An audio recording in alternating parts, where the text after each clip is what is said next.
BodyBags, where horror lies. What's up, y'all? Dubby Dubbles at you again. Another week on that BodyBags, starting it off. And I'm going to do another 88 films release that I recently picked up from 1988. That is Flesh-Eating Mothers. A lot of the crew that worked on Splatter University, they were film students when they created this, basically their school project. So it was roughly around a $10,000 budget for this film. So definitely keep that in the mind. Basically, the movie starts off with a housewife hooking up with a quote-unquote gentleman, not really a gentleman, but a dude. And yeah, after she hooks up with him, she starts feeling funny and ends up catching this rabies-like virus, this basically a venereal disease that turns her into a cannibal. So basically, this guy is a man whore, and he's going around sleeping with multiple housewives in this small suburban community. And yeah, as you can imagine, they all begin to experience this virus and have cannibalistic impulses themselves. So basically, the young teens, the sons and daughters of these flesh-eating mothers, are going around and banding together to try to fight them.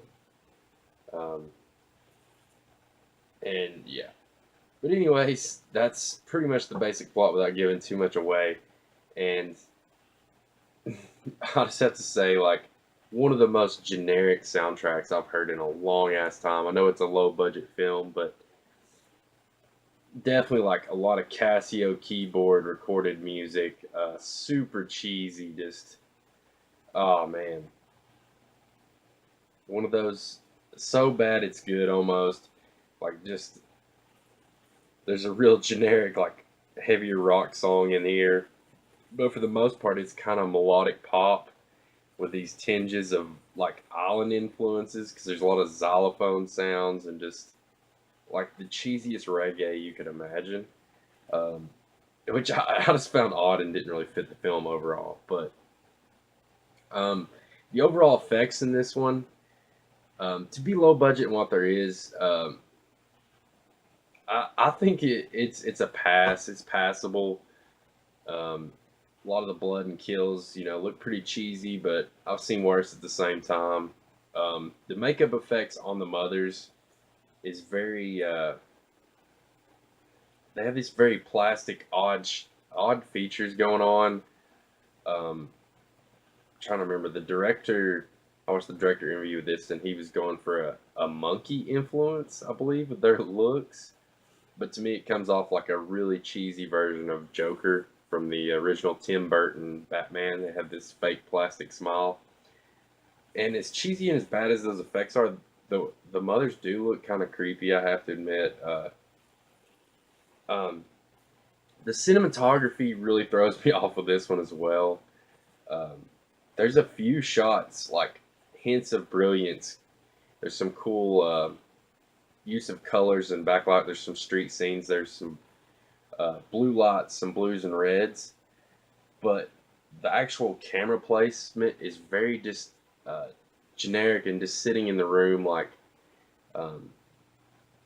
almost looks like a really low budget sitcom kind of camera angles, and then it'll go to like this slightly tilted camera angle that's really experimental out of nowhere, and then go back to the super generic camera angle. So I don't know about some of the camera work in this and the editing itself. It kind of jumps, kind of some jump cut stuff going on here. But there is, oh yeah, the overall script and dialogue is pretty terrible, I have to say. The acting is just pretty much god awful, but it's one of those, the acting's so bad that it is entertaining. It's pretty hilarious. You can tell most of these people are not actors or actresses in this film. There's one actor that's actually featured in Stuck on You and some other trauma films. Um, like there's a performance here or there that is passable, and you can tell they semi know what they're doing. But a lot of these people and just their delivery is terrible. Um, but to me, that kind of adds a little charm factor to it, and laughable stuff. Um, you can tell they were cut by locations as well. There's not a lot of uh, good locations. Most of them filmed inside the house or on the streets. Um, yeah, I just there like I said, there was like these hints of brilliance in this. Like this movie could have been so much better. I could have seen things cleaned up here and there, and some better acting. It could have been on par with like a Rabid Grannies, like a really fun cannibal flick. But there is just so many faults in this one. It's hard to give it a high rating. Um, that being said, this is a rewatch. I would rewatch this one just to laugh at it and have a fun time. But I can't pass it as a good film by any means. Um, Flesh Eating Mothers, I'd probably come in at a 5 out of 10. Just really just down the line average film. Um, One of those, like I said, it had so much potential, and I wanted it to be so much more than what it actually ended up being. Um, I give them props for doing what they did with their tiny budget and stuff, but I just think the dialogue and script could have been amped up. And I've seen some low budget movies that make do with you know their limited assets or resources. So yeah, that's Flesh Eating Mothers from 88 Films. Um, yeah, so if you're into some really cheesy stuff, give this a watch. I think you could have a laugh and maybe have a fun time with this one. I couldn't say I hated it or just dreaded it. It kept my attention, but just the quality's not there, guys. So, but until next week, y'all. Peace.